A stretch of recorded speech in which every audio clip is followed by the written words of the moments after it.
యేసుక్రీస్తు ప్రభుల వారు సిలువలో పలికిన 7 మాటలలో మొదటి మాట లూకా సువార్త 23వ అధ్యాయము 34వ వచనము. యేసు, తండ్రి, వీరేమి చేయుచున్నారో వీరెరుగరు గనుక వీరిని క్షమించుమని చెప్పెను. మొదటి మాట క్షమాగుణాన్ని, క్షమాపణను తెలియజేస్తూ ఉంది. ప్రభువు తనని చంపుతున్న వారిని, తనని కొడుతున్న వారిని, తనని గుద్దుతున్న వారిని, తనని హేళన చేస్తున్న వాళ్ళని, తనని గాయపరుస్తున్న వారిని, తనని బాధపరుస్తున్న వారిని, ఆయన ముఖము మీద ఉమ్మి వేసిన వారిని, కొరడాలతో తన శరీరాన్ని చాళ్ళుగా చీల్చిన వారిని, ఆ సిలువ భారాన్ని ఆయన మీద మోపిన వారిని, ఆయనని అవహేళన చేస్తున్న వారిని, అలాంటి క్రూరులను, దుర్మార్గముగా ప్రవర్తించినటువంటి కఠినాత్ములను కూడా ఆయన ఏమంటున్నారంటే, తండ్రి, వీరేమి చేస్తున్నారో వీరెరుగురు గనుక వీరిని క్షమించు అని ఆయన చెప్తున్నారు.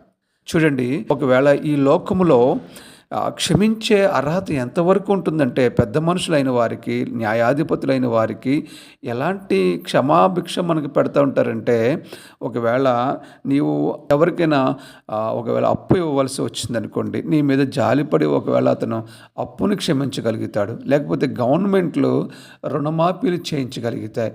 లేకపోతే న్యాయాధిపతులు నీ శిక్షను రద్దు చేయగలుగుతారు. అంతవరకు ఈ లోకంలో ఉన్న ప్రజలు, ఈ లోకంలో ఉన్న మనుషులు క్షమించగలుగుతారు. కానీ నీ పాపములు మాత్రం క్షమించే అధికారం ఈ లోకంలో ఏ ఒక్కరికి, ప్రపంచం భూమి మీద ఉన్నటువంటి నరుడనే వ్యక్తికి ఎవ్వరికి కూడా పాపములు క్షమించే అర్హత, అధికారము ఎవరికి లేదు. మన శరీరానుసారముగా ఉన్నటువంటి వాటిని క్షమిస్తారే తప్ప ఈ లోకంలో విధించే శిక్ష రాకుండా ఒకవేళ క్షమాభిక్ష పెడతారు, క్షమాపణిస్తారు, అప్పులను క్షమిస్తారు, కొన్ని విషయాలను క్షమిస్తారేమో తప్ప పాపాలను మాత్రం క్షమించడానికి ఎవరికి అధికారం లేదు. పాపాలని క్షమించే అధికారము కలిగిన వారొక్కరే ఆయన యేసుక్రీస్తు ప్రభువు. కాబట్టి మన పాపములన్నిటిని కూడా తీసుకుని యేసు ప్రభు సన్నిధికి వెళదాం. ఆయన సన్నిధిలో మన పాప క్షమాపణ పొందుకుని ఆయన నిజరక్షకుడని ఆ గొర్రెపిల్ల రక్తంలో కడగబడదాం.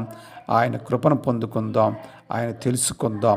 అలాగే మనము ఆయన నమ్ముకున్నటువంటి బిడ్డలమైన మనం కూడా ఆయన బిడ్డలుగా ఉన్నందున మనము కూడా క్షమించే గుణం కలిగి ఉందాం. మన సహోదరులను క్షమిద్దాం, మన ఇరుగు పొరుగు వారిని క్షమిద్దాం, మనతో గొడవపడిన వారిని క్షమిద్దాం. అలాంటి క్షమాగుణం కలిగినప్పుడు మనం కూడా దేవుడి దృష్టిలో ఆయన పిల్లలు అనబడతాం, ఆయనకి ఇష్టమైన బిడ్డలుగా ఎంచబడతాం. యేసు ప్రభువు సిలువలో పలికిన 2వ మాట లూకా సువార్త 23వ అధ్యాయము 43వ వచనము. నేడు నీవు నాతో కూడా పరదైసులో ఉందువని నిశ్చయముగా నీతో చెప్పుచున్నానెను. చూడండి, ఇద్దరు బందిపోటు దొంగల మధ్యలో యేసు ప్రభువుని సిలువ వేశారు. అటు వెడం వైపున ఒక బందిపోటు దొంగ, కుడివైపున ఒక బందిపోటు దొంగ, మధ్యలో యేసుక్రీస్తు ప్రభు. చూడండి, ఒక్కసారి మనం ఆ పిక్చర్ని మనము చూస్తే, తదేకంగా చూస్తే, అటు ఇటు దొంగలు, మధ్యలో యేసుక్రీస్తు ప్రభు. ఇది పక్కాగా కావాలనే ప్రభుల వారు అలా జరిగించుకున్నాడు. ఎందుకంటే ఒక రకంగా లేఖనం నెరవేర్పు ఉంది. యెషయా గ్రంథము 53వ అధ్యాయము 12వ వచనంలో ఈ విధంగా వ్రాయబడి ఉంది. అతిక్రమము చేయవారిలో ఎంచబడిన వాడాయను అని వ్రాయబడి ఉంటుంది. రోమా ప్రభుత్వము యేసు ప్రభుకు సిలువేసినప్పటికీ, రోమా సైనికులు, రోమా అధికారులు సిలువేస్తున్నప్పటికీ, ఈ సిలువ ప్రాసెస్ అంతా కూడా దేవుని చిత్త ప్రకారమే జరుగుతుంది. అక్కడ ఒక రకంగా మనం మాట్లాడుకునే భాషలో చెప్పాలంటే పక్కాగా దేవుని డైరెక్షన్లోనే నడుస్తుంది అది. ఇంకా బాగా చెప్పాలంటే దేవుడు చేసిన డిజైన్ ప్రకారమే ఆ సిలువ యాత్ర, ఆ సిలువ అదంతా కూడా జరిగింది. పక్కగా దేవుని యొక్క ప్రణాళిక ప్రకారమే జరిగింది అదంతా కూడా. ఎందుకు నేను ఇలా చెప్తున్నానంటే, ఈ ముగ్గురు అంటే అటు దొంగ ఇటు దొంగ మధ్యలో యేసు ప్రభు, ఈ పిక్చర్ని చూస్తే మనకి ఆ పిక్చర్ వెనుక ఉన్న ఒక అద్భుతమైన ఆంతర్యము బయలుపరచబడతా ఉంది. ఏంటి ఆంతర్యం అంటే, యేసుక్రీస్తు ప్రభు ఈ పిక్చర్ ద్వారా ప్రపంచానికి ఒక అద్భుతమైన సువార్త మర్మము దేవుడు ప్రపంచానికి తెలియజేస్తూ ఉన్నాడు. ఏంటి ఆ మర్మం అంటే ఇద్దరు బందిపోటు దొంగలే. కానీ ఒకడు మాత్రం ప్రభువుని అంగీకరించాడు, పరదేశంలోనికి వెళ్ళాడు. ఒకడు మాత్రం ప్రభువుని అంగీకరించలేదు, వ్యతిరేకించాడు. వాడు ఆ పాపములోనే ఉండిపోయి నరకానికి పోయాడు. అలాగే ఈ లోకంలో ప్రజలు 2 రకాలుగా ఉంటారు. ఆ 2 రకాల ప్రజల్లో ఒక్క రకం ప్రజలు యేసు ప్రభువుని అంగీకరించి పరదేశంలోనికి వెళతారు. ఇంకొక రకం ప్రజలు యేసు ప్రభువుని నిరాకరించి వారు చేసిన పాపములోనే ఉండిపోతారు. ఈ విషయాన్నే దేవుడు సిలువలో చూపిస్తూ ఉన్నాడు. మేమేదో సిలువ చేస్తున్నామని వాళ్ళు అనుకోవచ్చు, కానీ ఆయన లేఖనాల ప్రకారంగా ఆయన కావాలని ఈ ప్రజల యొక్క పాపాలని కడగడం కోసం, ప్రజల కోసం ఆయన సిలువ త్యాగం చేశాడు అన్నది మనందరికీ తెలుసు. అంతా కూడా ప్రభు చిత్త ప్రకారమే జరిగింది. దీన్ని బట్టి మనకు అర్థమైంది. ఆ 2 దొంగలు బట్టి మనం తెలుసుకోవాల్సిన నీతి ఏంటంటే, మనం విని ప్రభువుని తెలుసుకుని మనం పాపాలు పోగొట్టుకుందాం. దేవుడి మాటలను దీవించి ఆశీర్వదించునుగాక. ఆమేన్. యేసు ప్రభువు సిలువలో పలికిన 3వ మాట. యోహాను సువార్త 19వ అధ్యాయము 26వ వచనము. యేసు తన తల్లియు తాను ప్రేమించిన శిష్యుడును దగ్గర నిలుచుండుట చూచి, అమ్మా, ఇదిగో నీ కుమారుడు అని తన తల్లితో చెప్పెను. తరువాత శిష్యుని చూసి, ఇదిగో నీ తల్లి అని చెప్పెను. చూడండి, ఇక్కడ తల్లి యొక్క విశిష్టత ఏంటో ఈ ప్రపంచానికి తెలియజెప్పడానికి యేసుక్రీస్తు ప్రభు సిలువ మీద నుండి ఈ మాట పలుకుతూ ఉన్నాడు. తల్లి యొక్క ప్రాముఖ్యత ఏమిటి, తల్లి యొక్క గొప్పతనం ఏంటి అని చెప్పడం దేవుని యొక్క ముఖ్య ఉద్దేశంగా ఇక్కడ మనకి కనబడతా ఉంది. చూడండి, తల్లిని ఎంతగా ప్రేమించాలో దేవుడు ఈ యొక్క సందర్భం ద్వారా తెలియపరుస్తూ ఉన్నాడు. మరి ఎఫెసీయులకు రాసిన పత్రిక 6వ అధ్యాయంలో ఉంది కదా, తల్లిని తండ్రిని సన్మానించేవాడు దీర్ఘాయుష్మంతుడు అవుతాడని చెప్తున్నాడు కదా. కాబట్టి తల్లి గొప్పతనం గురించి ప్రపంచానికి తెలియజెప్పడం కోసం దేవుడు ఆ విధంగా మరి ఆ సిలువలో 3వ మాటలో తల్లి గురించిన ప్రేమను తెలియజెప్తా ఉన్నాడు. కాబట్టి మనం అమ్మని ప్రేమిద్దాం. ఎందుకంటే అమ్మ ప్రార్థన పిల్లలకు రక్షణ కవచంగా ఉంటుంది. అమ్మ నవ్వు ఇంటి అంతటికీ కూడా ఆశీర్వాదకరంగా ఉంటుంది. అమ్మ లేకపోతే ప్రేమ అంటే ఏంటో మనకి అర్థం తెలియదు. ఈ సృష్టిలో మనల్ని అమితంగా ప్రేమించింది యేసుక్రీస్తు ప్రభు ఒక్కరే. ఆ తర్వాత 2వ స్థానం అమ్మదే. ఎందుకంటే మన కోసం ప్రాణం పెట్టేంత ప్రేమ యేసు ప్రభువుది. అలా మన కోసమే తిరిగి తీసుకునేంత శక్తిగల ప్రేమ యేసుక్రీస్తు ప్రభువుది. తర్వాత మళ్ళా ఇంత గొప్ప ప్రేమ ఎవరిదంటే అమ్మది మాత్రమే. అదే విషయాన్ని దేవుడు యేసుక్రీస్తు ప్రభు చెప్తున్నాడు. అమ్మ మన కోసం దేవుడిచ్చిన ఒక గొప్ప వరం. కాబట్టి అమ్మను మనం గౌరవిద్దాం, అమ్మను మనం ప్రేమిద్దాం, అమ్మ కోసం మనము ప్రార్థన చేద్దాం. యేసుక్రీస్తు ప్రభులు వారు సిలువలో పలికిన ఈ 3వ మాట ఆయనకున్న ప్రేమను తెలియజేస్తూ ఉంది. అంతేకాకుండా ఒక కుటుంబ వ్యవస్థ ఎలా ఉండాలో తెలియజేస్తూ ఉంది. తల్లిదండ్రుల పట్ల కుమారులకు ఉండవలసిన బాధ్యత ఏంటో తెలియజేస్తూ ఉంది. స్నేహితుల మధ్య ఉండవలసినటువంటి నిజమైన స్నేహము, నిజమైన ప్రేమ యొక్క విలువేంటో అక్కడ తెలియజేస్తూ ఉంది. గురు శిష్యుల మధ్య ఉండవలసిన బంధం ఎలాంటిదో అక్కడ తెలియజేస్తూ ఉంది. నిజమైనటువంటి యేసు ప్రభు యొక్క ప్రియ శిష్యుడుగా యోహాను గారి యొక్క నిజమైనటువంటి మనసు ఏంటో అక్కడ తెలియజేస్తూ ఉంది. యేసుక్రీస్తు ప్రభు రొమ్మున ఆనుకున్న శిష్యుడై ఉన్నాడో ఆయనే యోహాను గారు. ఆయన మాత్రమే అక్కడ ఉన్నట్లుగా మనం చూస్తున్నాం. ఎందుకంటే మిగతా వాళ్ళందరూ పారిపోయినప్పటికీ కూడా చివరి వరకు నిలబడ్డ వ్యక్తి యోహాను గారు. కష్టములోను మరణ సమయంలో కూడా దగ్గర ఉన్న వ్యక్తి యోహాను గారు. నిజమైన స్నేహితుడు విడువక ప్రేమించును, దుర్దశలో అట్టివాడు సహోదరుడు. యేసుక్రీస్తు ప్రభుల వారు సిలువలో పలికిన 4వ మాట.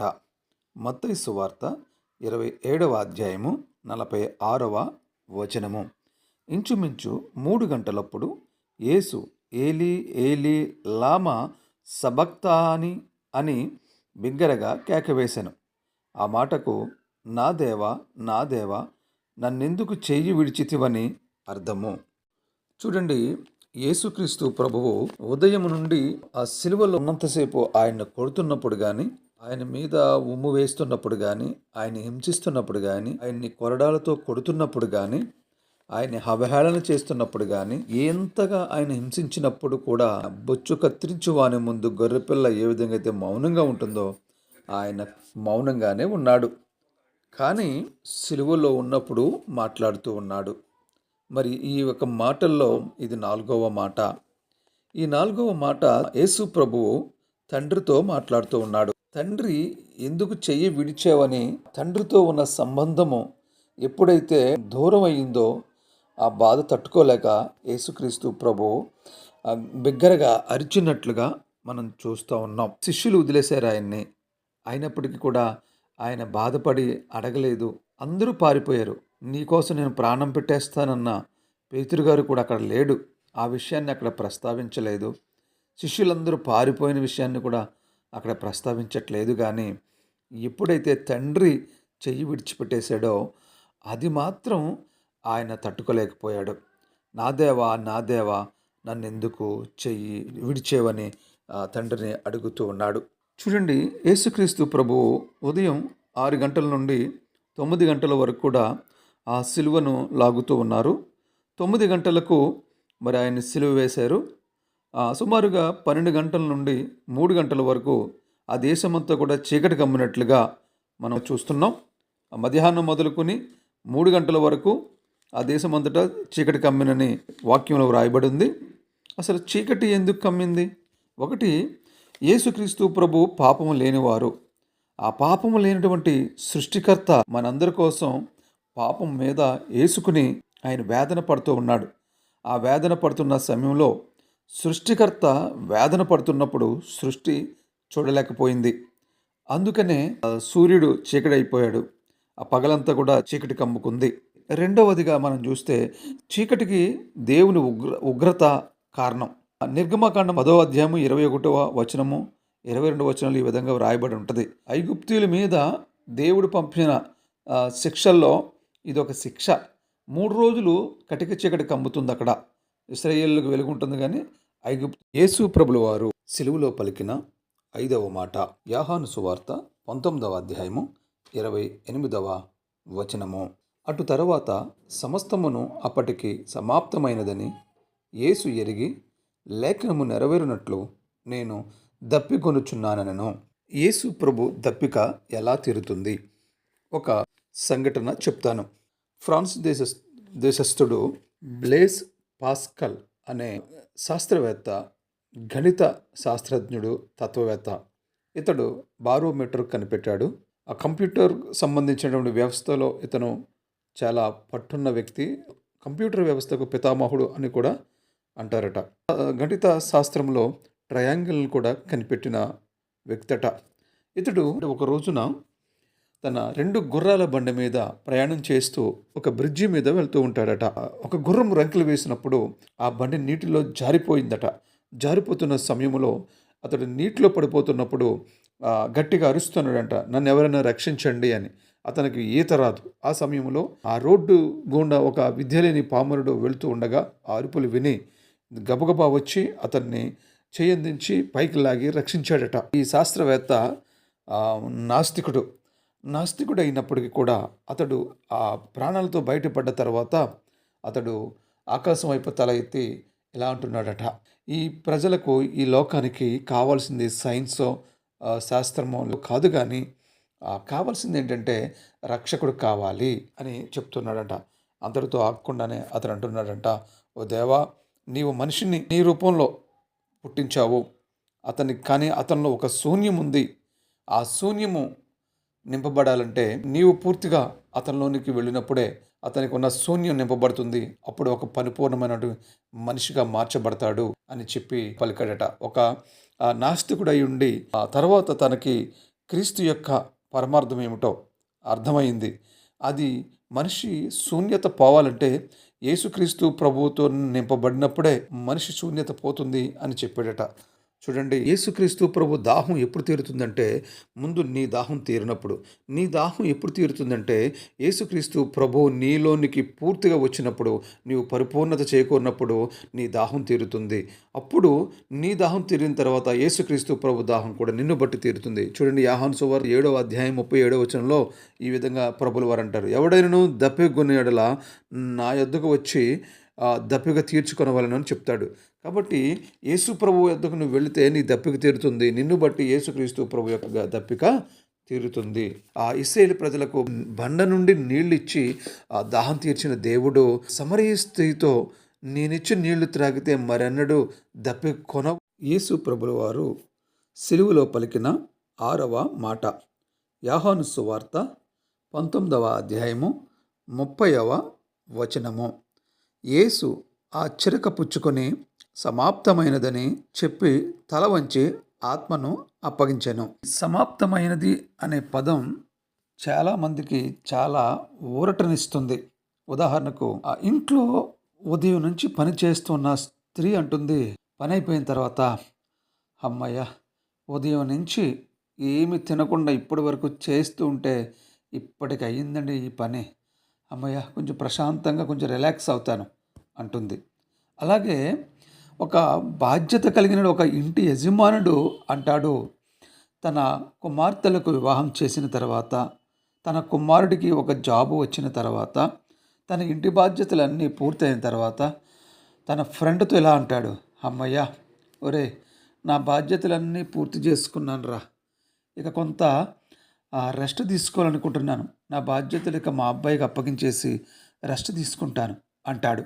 ఒక ఉద్యోగి అంటాడు, తన బాస్ అప్పగించిన పని తను ఆ రాత్రంతా కూడా రెస్ట్ లేకుండా, నిద్ర లేకుండా, టీయో కాఫీయో దగ్గర పెట్టుకుని అది త్రాగుతూ ఆ రాత్రంతా పని చేసి తెల్లారేటప్పటికి ఆ పని పూర్తి చేసిన తర్వాత తన భార్యతో అంటాడు, అమ్మయ్య, నిద్ర మాని రాత్రంతా కష్టపడితే ఈ పని పూర్తయిపోయింది, ఇక ఇది నా బాస్కి సబ్మిట్ చేసేస్తాను, ఈరోజు నేను ఫుల్ రెస్ట్, ఎవరొచ్చినా ఫోన్ మోగిన తీయొద్దు, నన్ను లేపొద్దు అని చెప్తాడు. చదువుకున్న స్టూడెంట్ అంటాడు, చదువు పూర్తయిపోయిన తర్వాత, అమ్మయ్య, నా చదువు పూర్తయిపోయింది, ఇంకా 25 సంవత్సరాలు కష్టపడి చదివాను, ఇక జాబ్ రావాలి అంటాడు. అలాగే ఎగ్జామ్స్ కోసం ప్రిపేర్ అవుతున్నటువంటి స్టూడెంట్ అంటాడు, ఎగ్జామ్స్ అయిపోయిన తర్వాత, ఓ ఫుల్ హ్యాపీ, ఎగ్జామ్స్ అయిపోయినాయి, పాస్ అవుతామో పాస్ అవ్వమో తర్వాత విషయం, ఎగ్జామ్స్ మాత్రం అయిపోయినాయి, ఇక ఫుల్ ఎంజాయ్, ఇంకా అమ్మయ్య, అయిపోయింది పని అంటాడు. అలాగే యేసుక్రీస్తు ప్రభుల వారు అంటున్నారు, సమాప్తమైందని. ఏం సమాప్తమైంది? ఆయన తండ్రి చిత్తం నెరవేర్చడానికి ఈ భూమి మీదకి వచ్చాడు, దాన్ని ఆయన సమాప్తం చేసి ఉన్నాడు. చూడండి, లేఖనాలు చెప్తా ఉన్నాయి. హెబ్రీ 10:7 9 వరకు కూడా మనం ఒకసారి చదివితే, దేవా, నీ చిత్తం నెరవేర్చుటకు ఇదిగో నేను వచ్చి ఉన్నానంటిని. అంటే తండ్రి చిత్తాన్ని నెరవేర్చడానికి ఆయన వచ్చి ఉన్నాడు. తర్వాత యోహాను సువార్త 4వ అధ్యాయం 34 కూడా ఈ విధంగా వ్రాయబడి ఉంటుంది, యేసు వారిని చూచి, నన్ను పంపిన వారిని చిత్తం నెరవేర్చుటయు ఆయన పని తుదముట్టించుటయు నాకు ఆహారమై ఉన్నది అని చెప్తారు. అంటే దేవుని పని తుదముట్టించడమే ఆయనకు ఆహారంగా ఉందంట, ఆయన చిత్తం నెరవేర్చడమే ఆయన. దేవుడు మనల్ని ఏ తలాంతులు ఇస్తే ఆ తలాంతులు దేవుడి కోసం పరిపూర్ణంగా వాడాలి. సగం సగం భక్తి చేయకూడదు, సగం సగం పని చేయకూడదు, ఏది చేసినా పూర్తిగా చేయాలి. అదే దేవుడు ఈ మాట ద్వారా మనకి తెలియపరుస్తూ ఉన్నాడు. 7వ మాట, లూకాసు వార్త 23:46. అప్పుడు యేసు గొప్ప శబ్దముతో కేకవేసి, తండ్రి, నీ చేతికి నా ఆత్మను అప్పగించుకొనుచున్నానెను. దేవునికి స్తోత్రం కలుగునుగా. 7వ మాట చివరిగా పలికిన మాట, బిగ్గరగా కేకవేసి, తండ్రి, నీ చేతికి నా ఆత్మ అప్పగించుకుంటున్నాను. ఈ లోకంలోకి వచ్చిన ప్రతి మనిషి ఆత్మ భద్రంగా మళ్ళా తిరిగి తండ్రి చేతికి అప్పగింపబడాలి. ఎవరి అప్పగింపబడుతున్నాయి? ఇక్కడ కూర్చున్న ఇక్కడున్న వాళ్ళలోనే అందరి ఆత్మలో దేవుడి చేతికి అప్పగించబడతాయో బడవో నమ్మకం లేదు. అర్థమవుతుందా? ఇక్కడున్న వాళ్ళలోనే ఆత్మ దేవుడి దగ్గరికి వెళ్తుందో లేదో నమ్మకం లేదు. నరకానికి వెళ్ళిపోద్దో దేవుడి చేతికి వెళ్తుందో. దేవుడు కన్నె మరియ గర్భాన పరిశుద్ధాత్మ వలన పుట్టినవాడు. ఆ ఆత్మ ఎవరిదండి? దేవుడిది. తిరిగి మళ్ళీ ఆయన దగ్గరికి వెళ్ళాలి. పర్ఫెక్ట్గా తిరిగి అప్పగించేసాడు యేసు ప్రభు. శరీరాన్ని ఇక్కడ విడిచిపెట్టి ఆత్మను ఆయనకు అప్పగించేశాడు. మళ్ళా ఆయన దేవుడు కాబట్టి, దైవ కుమారుడు కాబట్టి 3వ రోజున ఆయన తిరిగి లేచాడు. అది ఆయనకు సాధ్యం. ప్రాణం పెట్టడానికి అధికారం కలదు, తిరిగి తీసుకోవడానికే అధికారం. ఆయన 7 నేత్రములు కలిగినవాడు, 7 ఆత్మలు కలిగిన వాడు. ఆయనకి మనకి పోలిక లేదు. ఆయన పోలికతో మనం చేసుకున్నాడు. కానీ ఆయన దేవుడు, మనం భక్తులం. అర్థమవుతుందా? మనం ఆయన పోలి నడుచుకునే ప్రయత్నం చేయాలి, నడుచుకోవాలి తప్ప ఆయనతో మనం పోల్చుకోకూడదు. మనం సరిపోం, మన పాపులం. ఆయన పరమాత్ముడు, పరిశుద్ధుడు. మనల్ని పరిశుద్ధులుగా చేయడానికే ఆయన ఈ శిలువ యాత్ర అంతా చేసింది. దేవునికి స్తోత్రం కలుగును గాక. ఆయన ఆత్మను ఆయన తండ్రికి పరిపూర్ణంగా అప్పగించుకున్నాడు. దాని అర్థం ఏంటంటే ఈ లోకంలో ఉన్న ప్రజలందరూ కూడా నేను చేసినట్లుగా మీరు చేయండిరా బాబు, మీ ఆత్మల్ని నరకానికో వాళ్ళకో వీళ్ళకో అప్పగించకండిరా, తిన్నంగా తీసుకెళ్ళి దేవుడి చేతిలో పెట్టండిరా బాబు, తండ్రి చేతిలో పెట్టండిరా బాబు అని లోకానికి దేవుడు తెలియపరుస్తూ ఉన్నాడన్నమాట. తండ్రి ఆయనే, కుమారుడు ఆయనే, పరిశుద్ధాత్ముడు ఆయనే త్రిత్వము కలిగిన ఏకైక దేవుడు యేసుక్రీస్తు ప్రభు. ఇప్పుడు మన అందరికీ అర్థమైందండి, ఇది మంచి శుక్రవారము. అందరూ చెప్దాం, ఇది మంచి శుక్రవారము, ఇది శుభ శుక్రవారము, ఇది గుడ్ ఫ్రైడే. దేవుడు ఈ శుభ శుక్రవారం యొక్క ఆశీర్వాదాలు మనందరితో, మన కుటుంబాలలో, మన జీవితంలో నింపును గాక. ఆమెన్. అందరూ లేచి నిలబడదాం, ముగింపు ప్రార్థన చేసుకుందాం.